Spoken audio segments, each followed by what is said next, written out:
Kami tahu Tuhan ada di tempat ini. Dan kami tahu kalau Engkau ada buat hidup kami. Pagi ini Tuhan, bicara buat setiap pribadi-pribadi kami. Sampaikan apa yang menjadi isi hati-Mu Tuhan, supaya setiap kami, umat-Mu, jemaat Tuhan, bahkan setiap kami para pelayan-pelayan-Mu Tuhan, untuk kami boleh mengerti apa yang menjadi kehendak-Mu Tuhan. Untuk kami boleh tetap terus Tuhan setia menjadi pelaku firman-Mu Tuhan.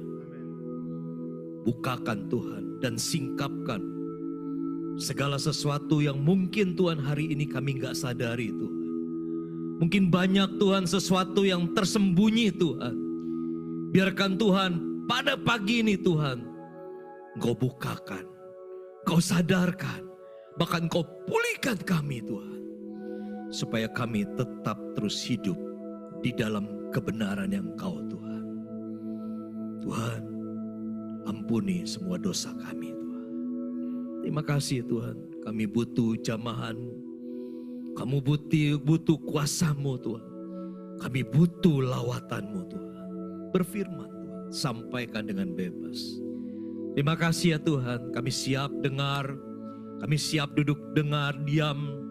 Kami siap Tuhan untuk menerima semuanya, setiap kebenaran-Mu Tuhan. Biar Roh Tuhan yang menerjemahkannya, supaya setiap kami yang mendengar mengerti dan kami pulang menjadi pelaku, bahkan hidup kami diubahkan Tuhan.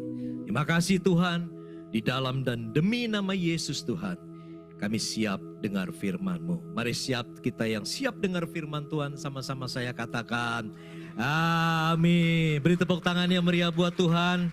Silakan duduk Bapak Ibu Saudara yang dikasihi. Selamat pagi semuanya. Selamat pagi, shalom. Shalom, apa kabarnya?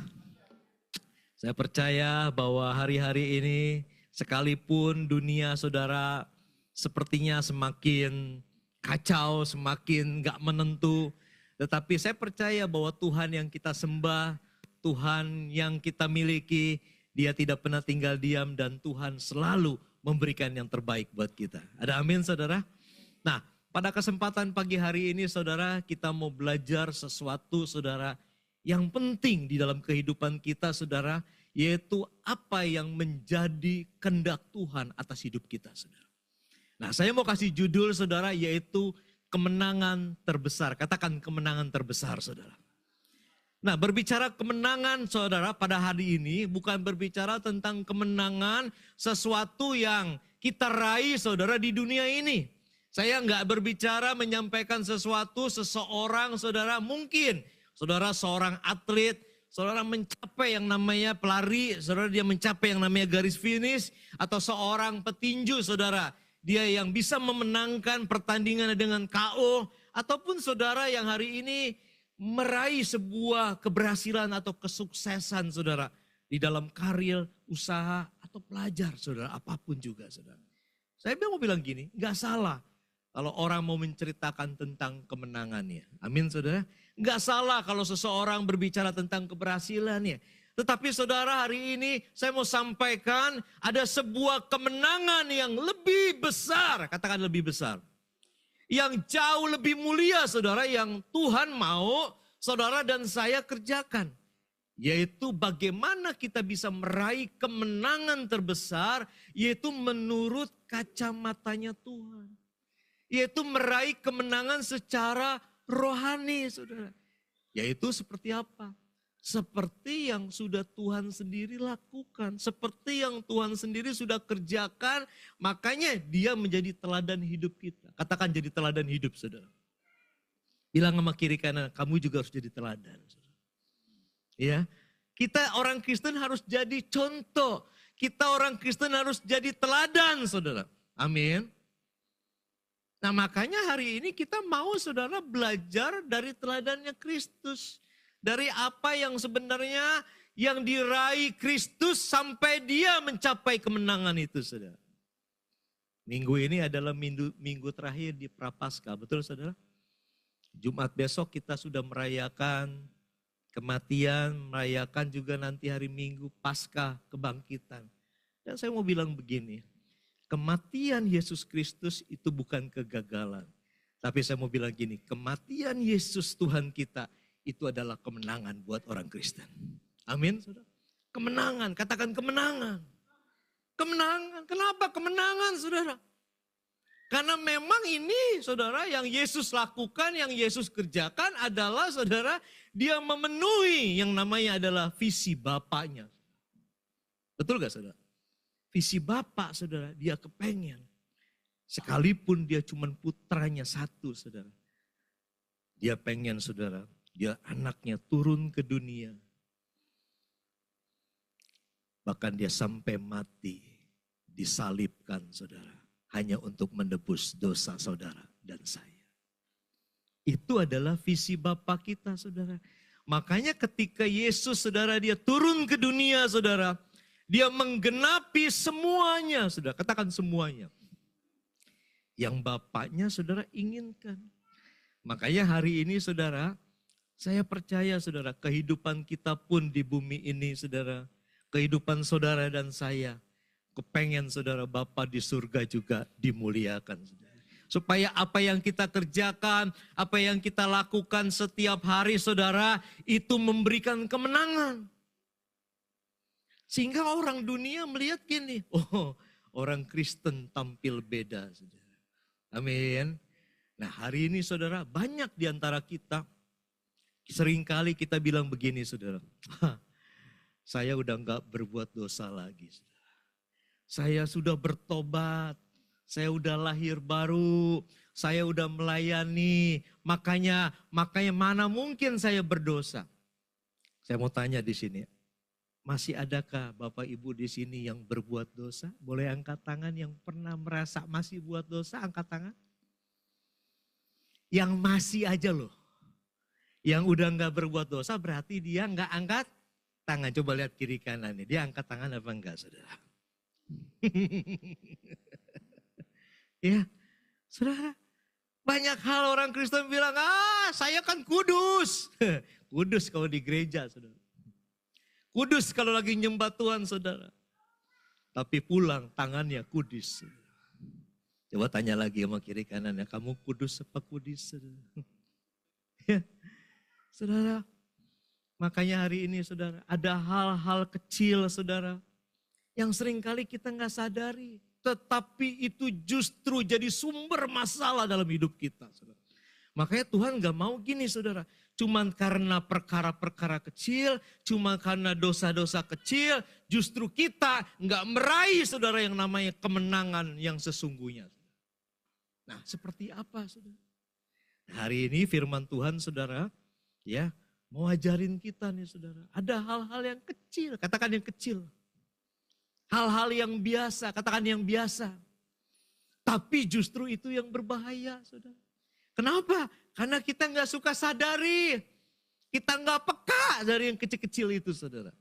Ya, nah kita mau baca firman Tuhan hari ini. Saudara, boleh kita mau baca sama-sama. Saya udah siapkan slide ya. Kita ambil di dalam kitab Yakobus pasal yang pertama, saudara. Yakobus pasal yang pertama. Kita baca 3 ayat saja, yaitu ayat yang ke-19 sampai dengan ayat yang ke-21, saudara. 19 sampai 21, saya bacakan buat saudara ayat yang 19, saudara ayat yang ke-20. Nanti ayat yang ke-21 kita baca bersama-sama. Baik, yang sudah siap baca firman Tuhan katakan amin. Amin. Saya bacakan dulu ayat 19, demikianlah firman Tuhan. Hai saudara-saudara yang kukasihi, ingatlah hal ini, setiap orang hendaklah cepat untuk mendengar, tetapi lambat untuk berkata-kata, dan juga lambat untuk marah.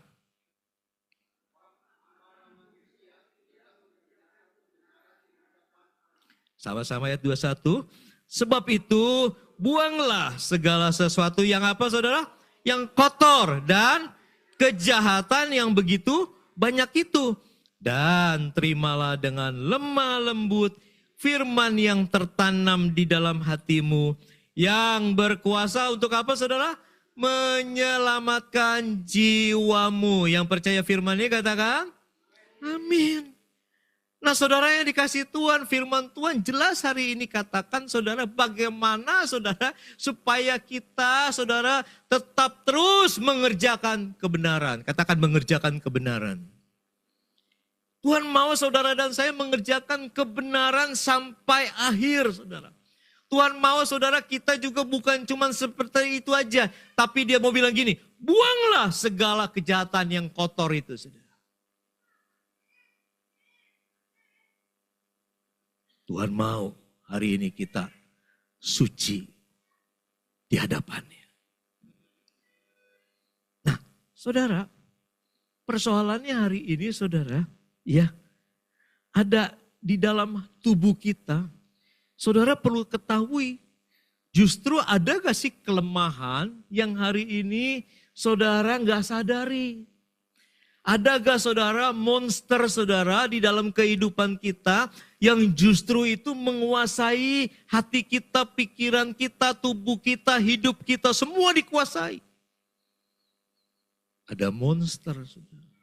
Makanya saudara monster itu selalu yang namanya suka mengikat hidup orang Kristen. Monster itu suka menguasai, saudara. Apa yang dikuasai? Pikiran kita, hati kita, hidup kita. Dia kuasai, saudara. Kemudian bukan cuma dikuasai, tapi dia juga mengikatnya sampai dan bilang gini, dia menakutkan, saudara. Pernah gak ngelihat orang Kristen menakutkan? Coba lihat wajah sebelahnya, wajah menakutkan gak, saudara? Loh, benar saudara, ada orang saudara mau ketemu sama kita aja takutnya bukan main loh saudara. Ada. Saking seremnya saudara. Maksudnya gini, bukan cuma serem wajahnya, memang wajahnya dari sono udah gitu saudara. Tapi seringkali ya perkataannya pun menakutkan. Pernah dengar ada orang Kristen kalau ngomong bikin takut orang saudara? Hah? Rasanya di sini nggak ada yang kayak gitu ya saudara. Halo. Semuanya di sini baik-baik ya saudara ya. Di sini semua ngomongnya saudara ya semuanya kudus-kudus saudara. Ya. Tapi di gereja luar itu saudara ya di luar saudara. Banyak yang katanya orang Kristen saudara. Tapi orang banyak takut saudara. Takut banget saudara. Ya. Makanya kadangkala saudara kalau orang Kristen lewat rumah apalagi kalau rumahnya di kampung saudara. Wih orang Kristen pulang gereja masuk. Sampai segitunya saudara. Ya. Sampai orang bilang gini, weh orang Kristen kok kerjaannya ribut terus. Kok orang Kristen kok sering ngutang terus.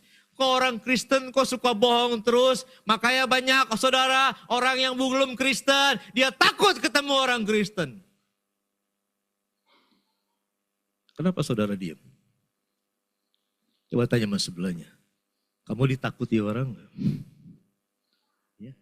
Nah hari ini saudara kita perlu belajar makanya saudara. Bagaimana saudara supaya saudara kita hidupnya benar terus di hadapan Tuhan. Saudara. Kan pertanyaannya gini saudara. Apakah orang Kristen saudara yang sudah bertobat, yang sudah lahir baru, yang sudah melayani Tuhan masih berbuat dosa saudara? Masih gak saudara? Hah? Masih. Kenapa saudara ada orang Kristen dia bilang udah Kristen. Kenapa ada orang Kristen saudara dia bilang dia sudah bertobat. Dia sudah lahir baru, dia sudah ambil pelayanan, dia sudah jadi pembicara, dia sudah jadi pendeta saudara. Kenapa masih suka lihat ada orang Kristen suka buat dosa? Apakah pertobatannya tidak sungguh-sungguh saudara? Bukan saudara. Ternyata saudara, pertobatan itu saudara nggak bisa instan. Orang bertobat itu saudara, orang mau mengalami pemulihan itu pasti ada yang namanya proses. Saudara. Katakan proses. Saudara. Amin saudara. Orang mau berubah itu nggak gampang. Kalau doa mau bilang saya mau berubah gampang. Tuhan saya mau berubah. Amin, amin. Gampang. Kalau ada orang bilang gini, kamu mau bertobat sungguh-sungguh ya, kamu nggak mau ya marah-marah ya. Ya saya nggak mau marah-marah, saya janji. Janjinya benar, tapi berubahnya susah. Pernah lihat orang Kristen janjinya jago tapi berubahnya enggak, saudara? Saya pelayanan di pelayanan pria sejati, saudara.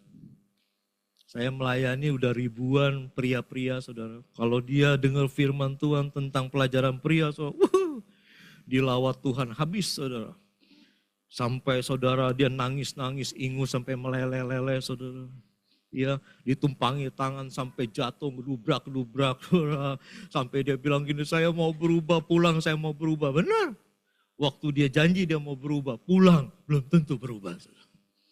Makanya istrinya bilang gini, engkau masih seperti yang dulu, masuk lagi. Saudara. Orang Kristen kan kayak gitu, udah jadi orang Kristen lama pun saudara, kadangkala dia nggak bisa berubahnya cepat.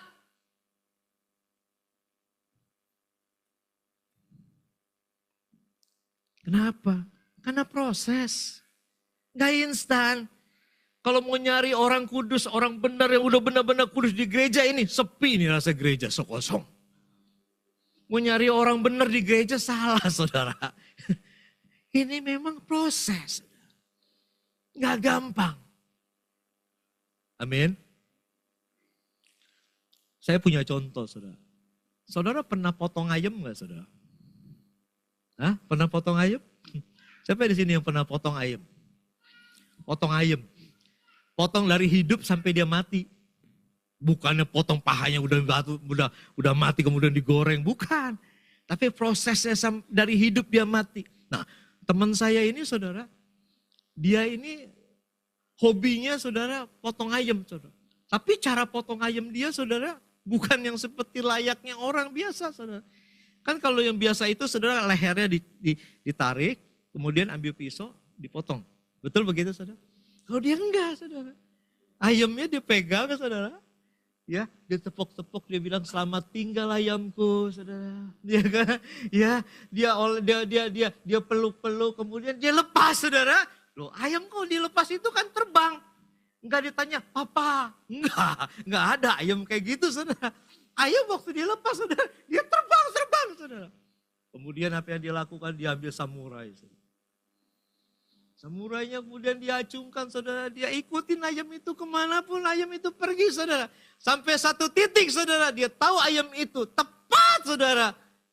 Di samurai dia. Dia tebaskan samurai itu tepat di lehernya. Putus lehernya. Putus. Saya mau tanya, saudara. Waktu samurai mengenakan leher ayam itu sampai putus jatuh. Artinya leher terpisah sama badan. Ayamnya langsung mati. Cek! Gitu. Hah? Halo? Enggak. Ayam itu walaupun tanpa kepala dia masih lari-lari, saudara. Dia masih kebas-kebaskan sayapnya. Oh, terus. Sekalipun, saudara, lehernya sudah putus jatuh. Tapi badannya, saudara, dia masih goyang-goyang. Terus, saudara, sampai beberapa menit, saudara. Kemudian, saudara, akhirnya dia lemes, saudara. Dan kemudian mati, saudara. Itu ayam. Bilang mas sebelahnya, itu ayam. Kalau kamu palanya bisa mati. Ya kan? Itu ayam, saudara. Ya. Nah, tapi ada satu lagi, saudara, jenis binatang, saudara. Yang walaupun, saudara, dia udah terpisah, putus, saudara, kepala sama-sama yang namanya badannya, saudara. Dia nggak matinya cepat, lama. Yaitu kecoa, saudara. Ada penelitian, saudara. Ya, ini penelitian benar, saudara, beneran. Kecoa diambil, saudara, kemudian dipotong kepalanya, saudara. Terus dipotong, dipisahkan. Kepalanya terpisah dengan badannya, kemudian ditaruh di es, saudara. Ditaruh es dengan suhu sampai tertentu, saudara. Terus didinginkan terus, saudara. Sampai batas, saudara, 14 hari. Kemudian es itu, saudara, kecoa itu dikeluarkan dari pendingin itu, saudara. Dicairkan saudara. Kemudian apa yang terjadi saudara? Waktu dicairkan saudara. Kacoa yang tadi sudah terpisah sepertinya mati dan seharusnya saudara mati di dalam kedinginan tertentu. Waktu es itu cair saudara, ternyata kacoa itu masih goyang-goyang hidup. Bahkan menurut penelitian, kacoa walaupun sudah terpisah kepala saudara sama badannya saudara, sampai bertahan 21 hari. Saudara. Bilang lagi mas sebelahnya, itu kacoa. Ya, itu kacoa. Ya ngeri kali saudara. Udah harusnya mati saudara. Tapi masih hidup. Sampai 21 hari. Ayam itu sampai beberapa menit saudara seharusnya mati. Tapi dia masih hidup saudara. Tapi ada satu makhluk lagi saudara. Makhluk ini saudara seharusnya dia udah mati. Tapi dia masih terus hidup di dalam dosa saudara. Saudara tahu makhluk itu saudara. Makhluk itu buat dosa masih terus-terusan walaupun dia udah bertobat saudara. Puluhan tahun. Saudara tahu makhluk itu apa saudara? Hah? Saudara tahu makhluk itu apa? Bilang sama sebelahnya, itu lo. Manusia saudara. Ternyata manusia juga lebih parah lagi daripada kacoa. Seharusnya dia udah mati. Kan dia harusnya kan waktu dia bertobat, saudara, dia dibaptis, saudara, dia masuk, saudara, dia bangkit. Dia menggunakan tubuh yang baru. Betul saudara? Seharusnya kan itu. Saudara. Tapi saudara, manusia masih terus buat dosa. Walaupun dia udah bertobat, walaupun saudara dia udah lahir baru, walaupun dia sudah ambil pelayanan, saudara, dia dosa masih kerjain terus. Kenapa saudara? Karena ternyata saudara, ya proses ini saudara, prosesnya gimana? Coba saudara lihat, ya manusia yang lama kita, saudara lihat coba contohnya. Slide berikutnya. Slide yang orang dua. Slide nomor 5. Nah. Ternyata saudara, orang Kristen itu lihat, saudara lihat di situ, ditulis di situ ada manusia lama dan manusia baru, saudara. Makanya saudara, seseorang saudara yang dari kehidupan yang lama, saudara, dia harus berubah menjadi manusia yang baru. Saudara. Nah ayatnya coba saudara lihat, di Efesus pasal 4, ayat 22-24 bilang gini, yaitu bahwa kamu berhubung dengan kehidupan kamu yang dahulu, katakan kehidupan yang dahulu, ya kan? Kehidupan yang dulu itu waktu saudara ya, kehidupannya Adam. Adam itu buat dosa gak?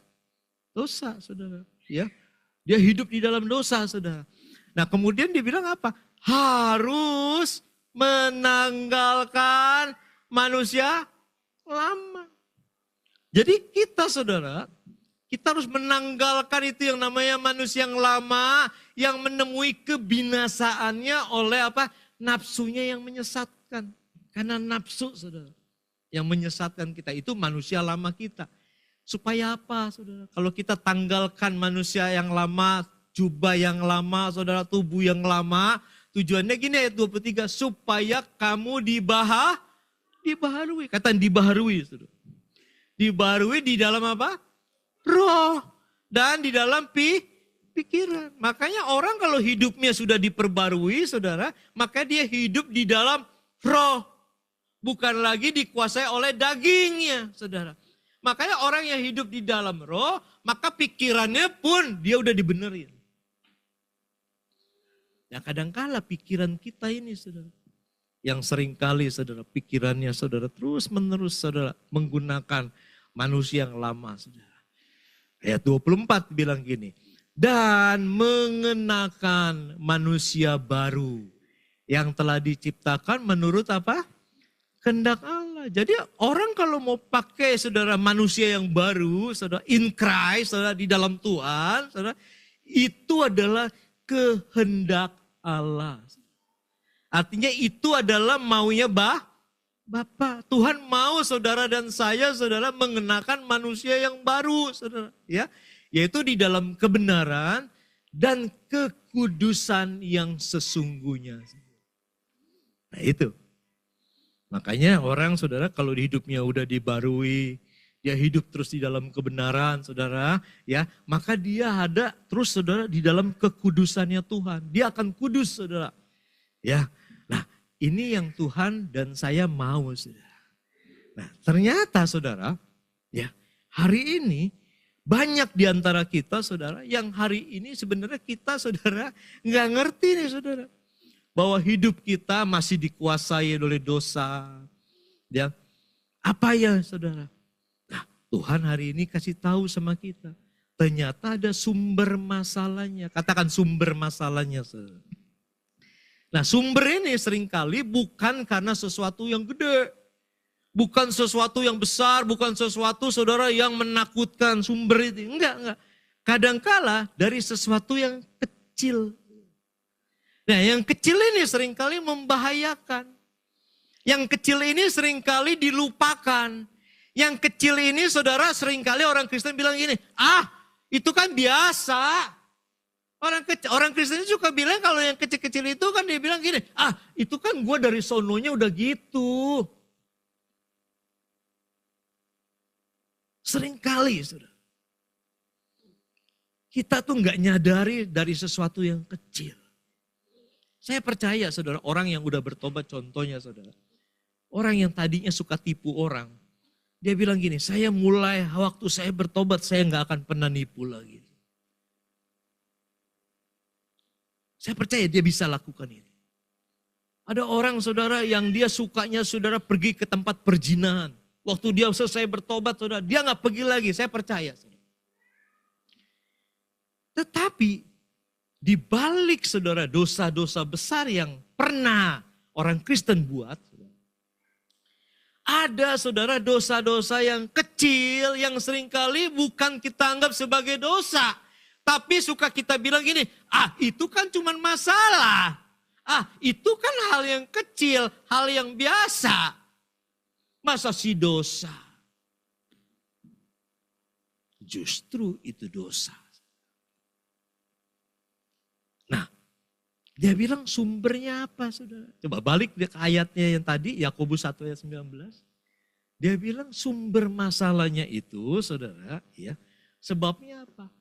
Karena ada, saudara ayat yang 20, baca keras-keras dia bilang apa? Adanya apa? Sebab amarah manusia. Ada kemarahan. Nah hari ini saudara dan saya sudah bertobat, sudah lahir baru, sudah melayani. Masih gak saudara hidup di dalam kemarahan? Halo? Siapa yang di sini hobinya marah? Hobinya marah. Hobi.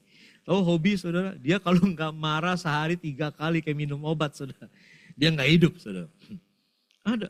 Masa orang hobi marah saudara? Ada saudara. Hobi yang marah. Saudara. Makanya banyak orang takut. Ya, suami kalau hobinya marah, suka marah, saudara, istrinya takut saudara.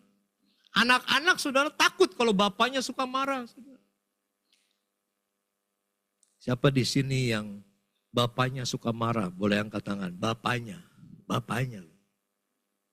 Enggak ada. Istri-istri, siapa yang suaminya suka marah? Tolong angkat tangan. Enggak ada juga. Suami-suami, siapa yang istrinya suka marah? Tolong angkat tangan. Enggak ada juga.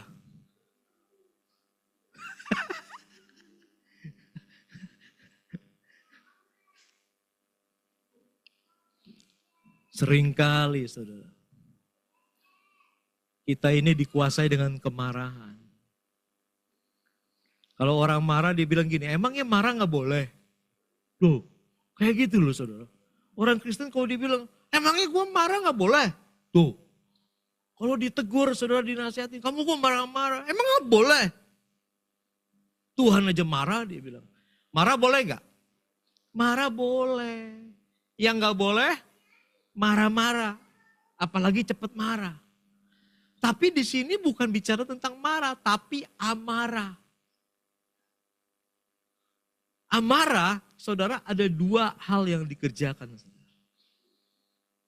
Pertama adalah marah, saudara. Dia melakukan, saudara, konfrontasi marah. Kalau dia marah itu, saudara, yang keluar adalah kata-kata kasar, kata-kata yang keras, kata-kata yang kotor, saudara. Itu marah yang konfrontal. Sampai orang, saudara, waktu dia marah, saudara, orang semua sampai terluka, orang sampai sakit. Ada yang kayak gitu. Tapi amarah yang kedua adalah amarah, dia marah, tapi dia nggak konfrontal. Dia marah, dia simpen di dalam hati, dia diam aja, saudara. Tapi dia marah. Coba tanya sama sebelahnya, lu yang mana coba? Yang mana? Ya. Tapi dua-duanya ini tetap yang menyebabkan, saudara, amarah manusia ini tidak mengerjakan kebenaran justru di hadapan Tuhan. Semuanya udah benar ya, saudara. Semuanya udah bagus, dia udah bertobat. Tapi ini, saudara, hal yang kecil. Kecil. Marah doang, saudara. Ternyata marah pun, saudara, nggak mengerjakan kebenaran di hadapan Tuhan. Marah.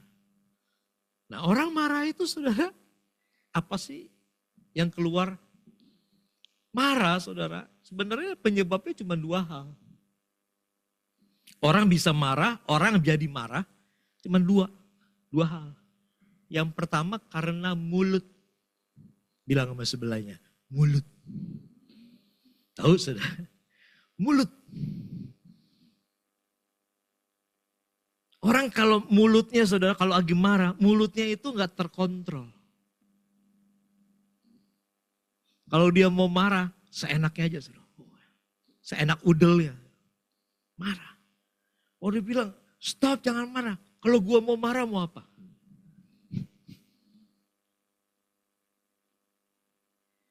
Ya, yang pertama itu mulut. Kemudian yang kedua, itu telinga. Telinganya itu tipis. Pernah lihat orang telinganya tipis, saudara? Hah? Sensitif. Orang ngomong apa aja sedikit, saudara, dia nangkepnya lain. Pernah dengar gitu, saudara? Sensitif. Nah, itu yang memicu juga kemarahan. Padahal sebenarnya nggak terlalu masalah, cuman gara-gara mulut dan juga karena telinga kita yang terlalu tipis. Makanya ada orang yang dia bilang gini, dia mah baper, benar gak? Oh, perasaan, main perasaan. Gara-gara cuman dia dengar telinganya ini, dia dengar sesuatu. Gimana dong caranya supaya kita bisa kendalikan mulut kita, telinga kita, saudara, dengan benar, saudara. Makanya yang pertama, kuncinya itu dia bilang, saudara, di ayat yang ke-19, hai saudara-saudaraku yang kekasih, ingatlah hal ini, bahwa setiap orang hendaklah apa, saudara, dia bilang? Ayatnya dong, yang tadi.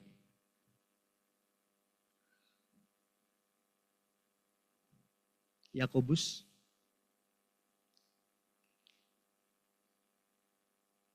Ya. Setiap orang hendaklah apa, saudara?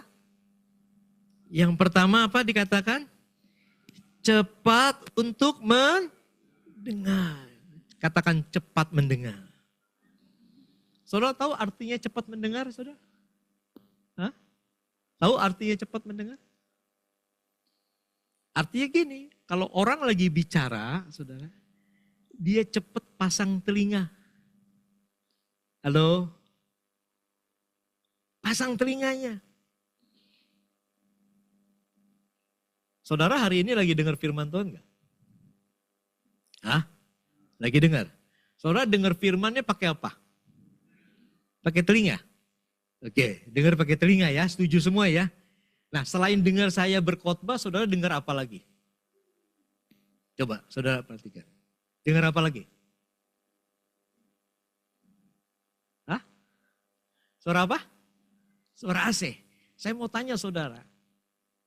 Waktu saudara dengar firman Tuhan sama saudara dengar suara AC, saudara samakan enggak, saudara? Hah?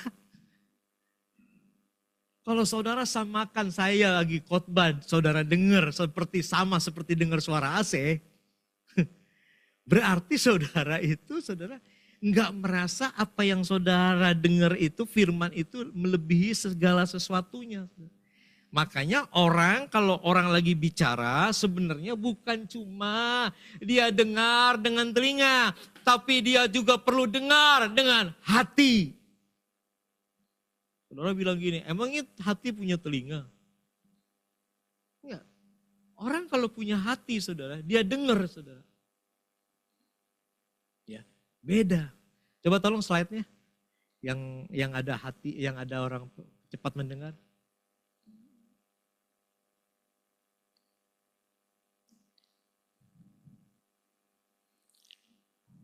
Ya, bukan. Yang cepat mendengar. Slide 11.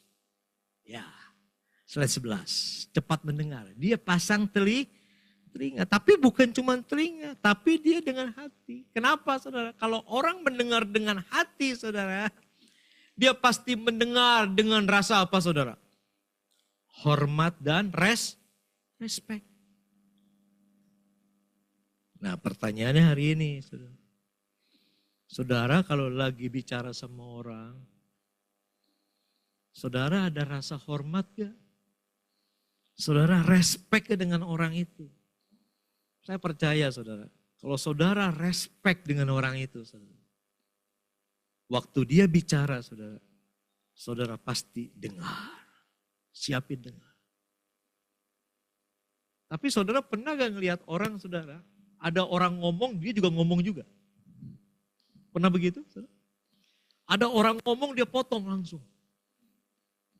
Pernah lihat? Nah, orang yang kayak gini, saudara, dia gak respect sama orang. Dia gak ada rasa hormatnya sama orang, saudara. Kenapa? Karena dia ngomong terus, saudara. Gak pernah berhenti. Makanya saudara akhirnya jadinya apa? Ribut. Rumah tangga konflik juga di rumah, saudara, sama penyebabnya. Karena apa, saudara? Karena gak mau kalah. Istri lagi ngomong cerita, suami langsung juga ngomong. Atau sebaliknya, sama, saudara. Makanya komunikasinya gak lancar, gak baik, saudara. Makanya ada slide dia bilang gini, ayat 11a, slide 11a. Curhat itu paling aman adalah sama suami. Gak bakalan nyebar, aman, saudara. Karena jangankan mau kasih tahu orang, didengar aja enggak, saudara. Nah, ini yang ketawa itu, saudara, pengalaman, saudara. Ya. Wanita itu kalau mau cerita sama suami, saudara, waduh. Susah dia untuk dengerin, saudara. Gak mau, saudara. Makanya saudara kalau mau cerita sama suami, habis cerita tanya lagi. Tadi gue cerita apa? Pasti gak tahu. Tapi kesannya waktu ditanya, waktu cerita saudara, dia pasti jawabnya, iya. Iya, terus gimana? Terus, tapi gak ngerti. Enggak. Nah makanya jadinya hari ini saudara banyak orang, suami istri, sekalipun dia udah melayani, sekalipun dia udah bertobat, udah lahir baru, akhirnya ribut lagi, saudara. Hancur lagi rumah tangganya, cuman gara-gara itu. Nggak ada rasa respect. Maunya saudara ngomong terus.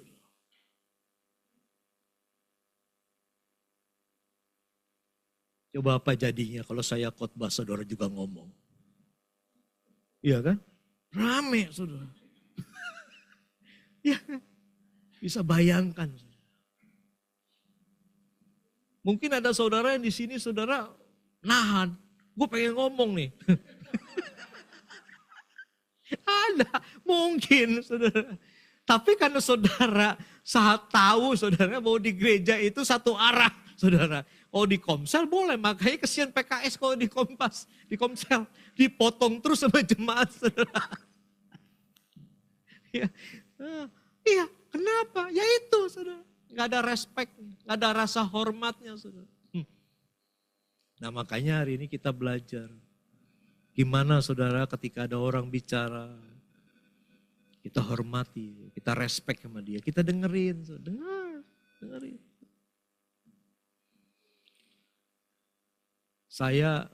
Saya punya istri saya itu tipenya sanguin. Sanguin tahu saudara? Nah, tahu gak sanguin? Sanguin itu orangnya rame.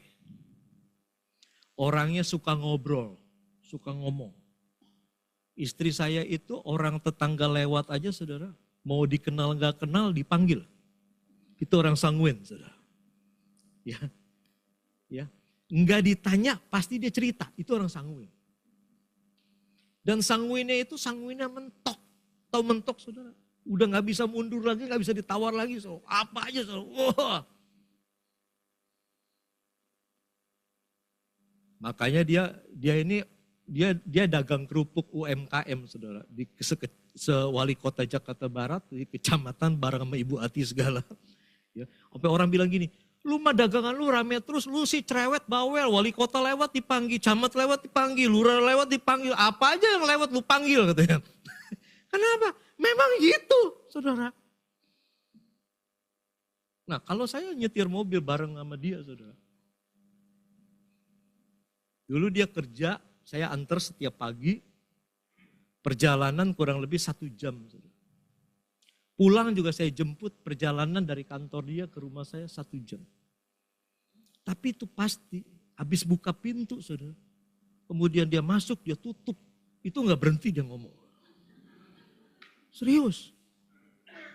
Gak berhenti. Sampai kadang-kala saudara saya capek dengerinnya loh saudara. Benar. Tapi memang kayak gitu. Wanita itu suka didengerin pengennya. Dia pengen ngomong tapi didengar. Jangan dipotong. Pria itu suka potong. Jangan. Ya, belajar saudara. Jadi saya pernikahan saya udah 36 tahun saudara, pernikahan saya. Bagus telinga saya masih siap dengerin dia loh saudara. Iya. Karena memang apa? Ya memang Tuhan bilang apa? Cepat untuk dengar. Dan yang kemudian yang kedua, saudara dia bilang orang kalau habis cepat bisa dengar karena dia respect dan hormat saudara, makanya nggak perang. Makanya kalau misalkan suami, istri lagi ngomong kemudian dia ngomong juga, marah juga, akhirnya apa? Berantem saudara, berantem. Dan kemarahan, berantem ini nggak mengerjakan kebenaran di hadapan Tuhan. Cuma masalah kecil. Suami istri kan berantem sebenarnya biasa, betul saudara? Tapi kalau terus menerus saudara itu akan melukai, akan menyakiti. Makanya hari ini saudara perceraian terjadi banyak itu saudara. Ya. Sebelum tahun 2000, kalau di konseling pernikahan, sebelum tahun 2000, arti tahun 1900 sekian sampai tahun 2000 saudara. Tingkat perceraian saudara terjadi karena suami meninggalkan istri. Tapi sejak tahun 2000 sampai 2026 hari ini, konseling pernikahan mencatat perceraian terjadi karena istri meninggalkan suami. Nah waktu ditanya saudara, kenapa istri-istri yang mau bercerai meninggalkan suami? Kenapa ibu meninggalkan suami? Karena dia bilang begini, karena ada nggak ada suami sama aja. Nggak penting. Saya mau ngomong gak pernah dia dengar. Saya cerita dia gak pernah ngerti. Gak nyambung. Dia ada di rumah gak ada di rumah sama. Makanya dia bilang lebih baik saya hidup sendiri. Halo suami-suami. Ngeri. Cuman gara-gara ini saudara. Gak mengerjakan kebenaran di hadapan Tuhan. Ya, yang kedua, setelah cepat mendengar dia bilang apa? Lambat untuk berkata-kata. Saudara tahu artinya lambat berkata-kata, saudara? Lambat berkata-kata itu bukan tidak berkata-kata loh, saudara. Tapi saudara, orang yang lambat itu yang pertama itu dia harus berani mendengar dulu. Dia harus amati dulu, kemudian dia juga harus pahami, saudara, sampai dia ngerti. Saudara. Artinya dia butuhkan apa? Kesabaran enggak, saudara? Butuh. Makanya saya waktu dengerin istri saya ngomong terus itu saudara, butuh kesabaran bener saudara. Tapi waktu sabar saya gak boleh begini saudara.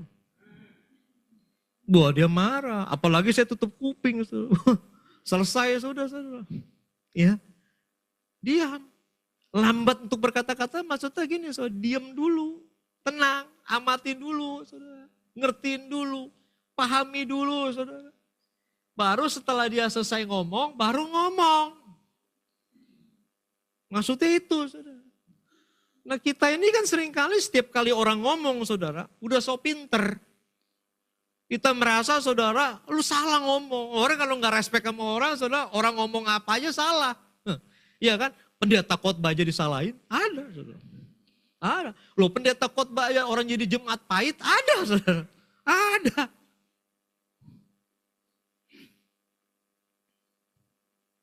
Jadi saudara perlu belajar nahan, belajar sabar, belajar saudara. Karena Tuhan yang mau. Saya mau tanya, Tuhan Yesus mau gak disalib? Sebenarnya. Loh, dia itu 100% itu manusia loh saudara. Tubuhnya itu sama seperti kita loh. Waktu dia dicambuk, dia dikasih mahkota berduri, kemudian dia dipaku saudara, kemudian ditusuk lambungnya sampai dia mati. Itu matinya beneran gak saudara? Beneran, matinya beneran. Dia sabar gak saudara? Sabar. Kalau dia gak sabar saudara, waktu disalib saudara, sebelum dia ditusuk saudara, sama tombak saudara, dia bisa salto loh saudara, turun dari atas. Aku anak Allah, dia salto, dia kepret semua prajurit. Kurang ajar kamu, kurang ajar. Bisa gak? Bisa. Oh, orang kita bisa balas kok. Loh, saya juga waktu istri saya ngomong terus juga, saya bisa counter gak sebenarnya? Bisa. Wih, ini mobil-mobil gue yang ngomong duluan. Kan bisa gitu saudara. Iya dong. Tapi kan gak gitu saudara. Nah ini yang maksudnya saudara. Tuhan mau supaya kita mengerjakan kebenaran itu sampai tuntas. Genapi saudara, sebagai orang Kristen yang benar. Saudara. Bukan cuma bilang saya orang Kristen, tapi hal yang kecil-kecil ini. Saudara. Kemudian yang ketiga saudara, yaitu lambat untuk marah. Lambat, boleh marah. Tapi marah itu saudara jangan sampai berkepanjangan. Marah itu saudara dia harus ngerti saudara. Makanya masalah gini saudara. Orang marah itu saudara cukup satu menit aja saudara akan merusak hidup orang. Hanya 1 menit. Ya. Nah kemudian slide yang ke-13. Ada slide yang ke-13?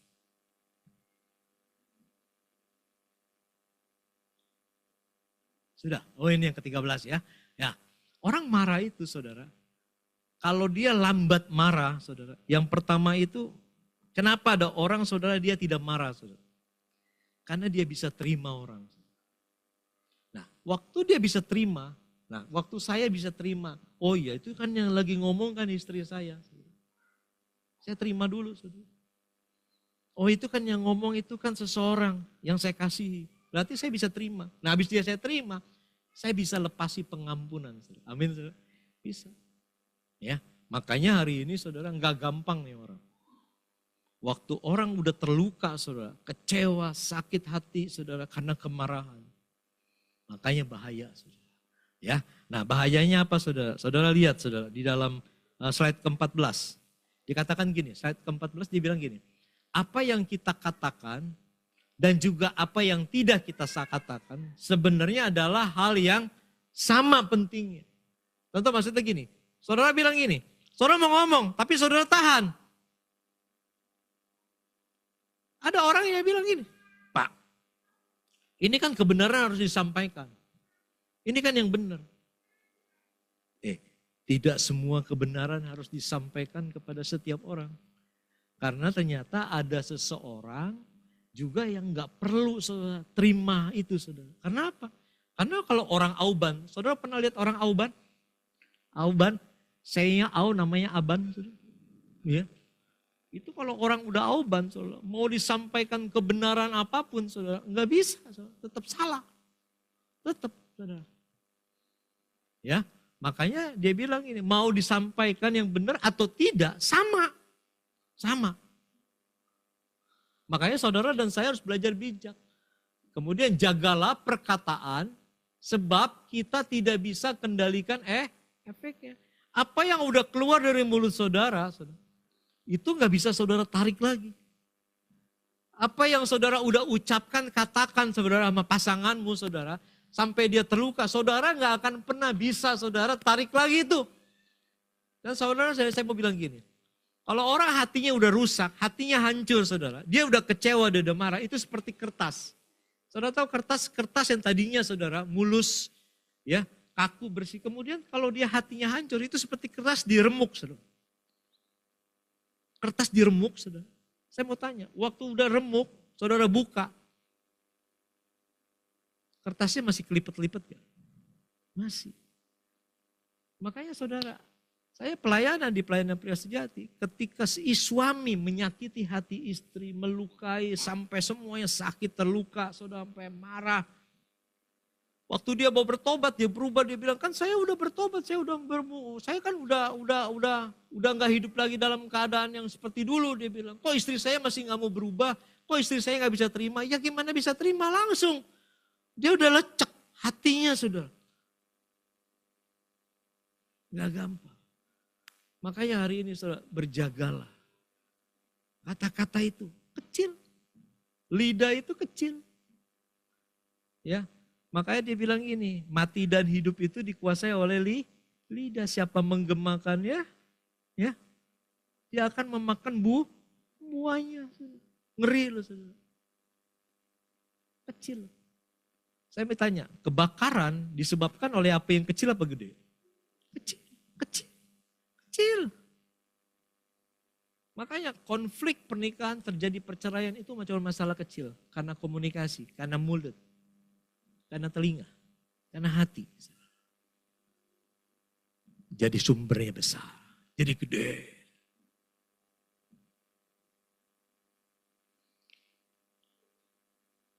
Serahkanlah mulut kita itu kepada Tuhan sebagai senjata kebenaran. Maksudnya gini, pergunakanlah hari ini perkataan yang keluar dari mulut kita dengan kata-kata yang baik, yang benar. Saudara. Amin saudara. Nah, kita mau belajar dari lebah. Saudara pernah lihat lebah gak saudara? Pernah lihat lebah? Saudara tahu gak lebah? Coba lihat slide-nya yang lebah.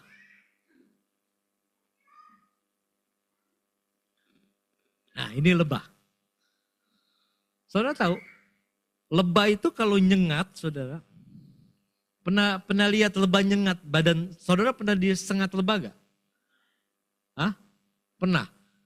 Saya berpikir dulu sengat lebah itu, sengatnya itu saudara di kepalanya. Ternyata sengatnya itu di ekornya. Itu sengatnya. Di ekornya. Nah, lebah itu kalau habis nyengat orang saudara, dia mati. Lebah. Kenapa dia mati saudara? Kalau manusia kena sengat lebah, paling gatel, bengkak, betul? Bengkak-bengkak, kalau yang disengat bibirnya langsung doer. Kena matanya saudara, matanya bengkak saudara. Ya, badannya bengkak disengat lebah saudara. Tapi bisa disembuhin gak? Bisa. Tapi lebah, waktu dia nyengat saudara, dia sebenarnya gak mau nyengat. Lebah itu. Karena waktu dia nyengat, satu kali aja saudara, dia mati. Kenapa mati? Nah lu lihat gambarnya saudara.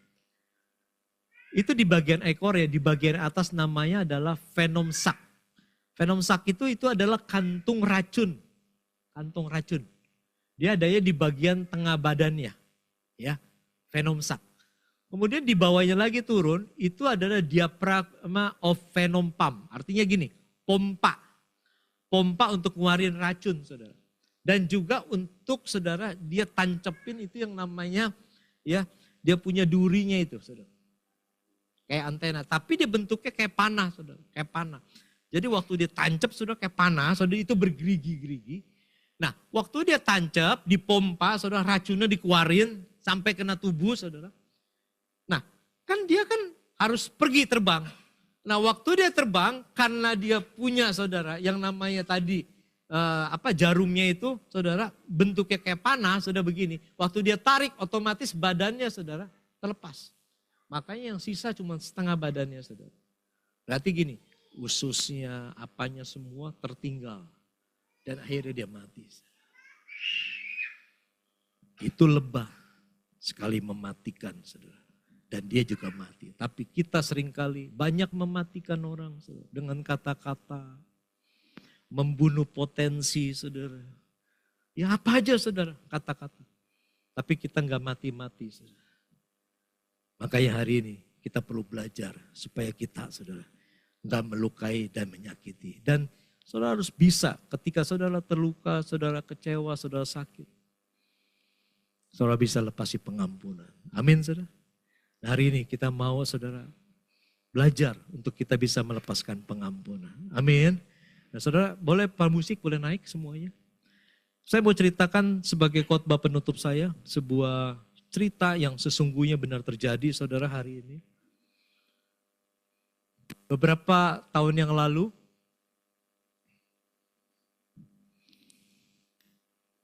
saya diundang ke sebuah acara penghiburan di rumah duka saudara. Dia salah satu rumah duka. Waktu di rumah duka itu saudara, seperti biasa malam penghiburan terakhir saudara. Kita berikan kesempatan pihak keluarga untuk memberikan sepatah demi patah untuk orang yang telah meninggal. Nah yang meninggal ini adalah pria saudara. Sudah usianya 70 tahunan lebih saudara. Dia memiliki beberapa anak saudara dan satu istri. Waktu selesai saya khotbah, saya panggil keluarganya untuk menghampiri saya ke depan, di depan peti jenazah. Kemudian saya minta anaknya mewakili. Saya tanya, menurut kamu papa orang baik? Ini yang meninggal papanya. Anaknya bilang apa? Baik. Anak yang satu, papa baik. Ya gitulah. Saudara tahu ngerti maksudnya saudara? Kalau sampai ditanya saudara, papa baik? Baik. Yang satu lagi, papa baik? Ya gitulah. Saudara ngerti maksudnya saudara? Saya gak berasumsi. Setelah anaknya saudara, saya tanya istrinya. Saya bilang, tante udah menikah berapa tahun? Oh saya sampai menikah itu kurang lebih 50 tahun. Udah kawin emas. Oh hebat sekali tante. Tante, om orang baik kan? Baik. Sangat baik. Beda dengan anak. Istri bilang sangat baik. Saya tanya lagi. Om suka nyakitin tante gak? Ya suka. Suka marah-marah gak? Ya suka. Berapa banyak tante kalau om marah-marah, ngelukai, nyakitin? Sering lah katanya dia bilang. Ini di hadapan jemaat tamu. Sampai yang tadi yang makan kuaci, makan yang namanya kacang sudah mulai perhatian. Saya bilang boleh gak tante kasih tahu seperti apa kemarahan atau kata-kata yang gak enak yang seringkali diucapkan oleh om. Banyaknya seperti apa? Banyak sekali. Seperti bintang-bintang di langit. Ada yang bisa ngitung bintang? Bintang banyak gak? Banyak banget. Saya bilang banyak sekali. Tapi tadi tante bilang om baik. Baik. Makanya kami bisa bertahan sampai 50 tahun menikah. Jadi kebaikan om berapa banyak? Banyak. Ya, seperti apa dong? Dia bilang, kebaikannya satu. Seperti matahari. Matahari ada berapa? Matahari ada berapa? Satu. Bintang ada berapa? Banyak. Kok bisa? Cuman satu kebaikan. Dia bilang gini, Saya nggak pernah ngelihat kejelekan, kekurangan, kesalahan suami saya seperti bintang yang begitu banyak. Kan bintang itu jutaan. Saya melihat, saya percaya bintang itu akan hilang ketika matahari terbit. Saudara ngerti? Waktu matahari terbit, saudara, bintang itu hilang. Yang berarti apa? Dia cuma lihat satu kebaikan. Nah hari ini, saudara, apa yang menjadi kebaikan orang-orang yang kita kasihi? Apa ya menjadi kebaikan satu? Itu yang membuat saudara harus bertahan sampai akhir. Amin. Hari ini saudara, kita mau datang pada Tuhan. Saudara tutup Alkitab, kita mau tundukkan kepala hari ini. Kita mau saudara hidup kita ada terus di dalam perkenanannya Tuhan. Kita mau hidup di dalam kebenaran itu. Jangan ada lagi saudara simpan kekecewaan, kemarahan, luka, saudara, kepahitan saudara. Apapun yang pernah saudara dengar atau apapun yang pernah mungkin kau ucapkan, kata-kata yang kasar, kata-kata yang melukai saudara. Mau gak kita belajar sabar?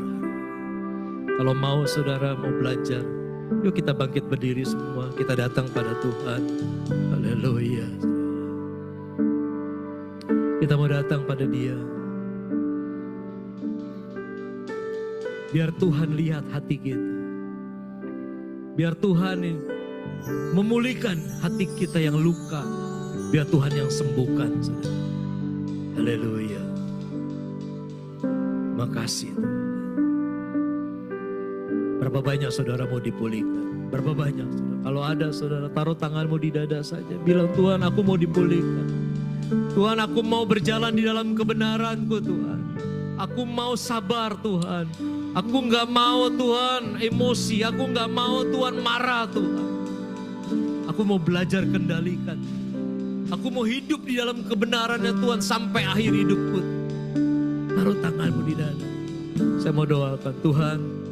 Kau melihat setiap tangan yang diletakkan Tuhan di dalam setiap hati pribadi mereka. Kami percaya Tuhan bahwa firman yang ditabur tidak akan pernah kembali sia-sia Tuhan.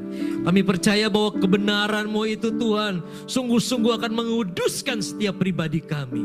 Supaya hidup kami benar terus Tuhan di hadapan-Mu. Hari ini Tuhan jamah. Lawat kami Tuhan. Pulihkan kami. Sembuhkan kami Tuhan. Supaya ketika kami memasuki Tuhan nanti pada saat saudara Tuhan kami nanti Jumat mengadakan Jumat Agung dan Paskah pada hari Minggu Tuhan. Hidup kami sungguh-sungguh dipulihkan. Kami mau siapkan hati kami. Kami mau siapkan hidup kami. Kami mau Tuhan kekudusan yang daripada-Mu terus. Tuhan memulihkan kami Tuhan. Ampuni Tuhan. Kalau ada setiap dosa dan kesalahan kami. Supaya kami pulih. Supaya kami hidup dalam perkenanan. Terima kasih Tuhan. Lihat hati kami yang terdalam. Hari ini Tuhan. Kami percaya perubahan akan terjadi di tengah-tengah hidup kami. Sekalipun itu proses, tapi kami mau berubah. Kami mau hidup dalam perkenanan-Mu. Di dalam nama Tuhan Yesus. Mari setiap kita yang diberkati sama-sama saya katakan. Amin. Amin. Bapak Ibu silakan duduk kembali dalam hadirat Tuhan.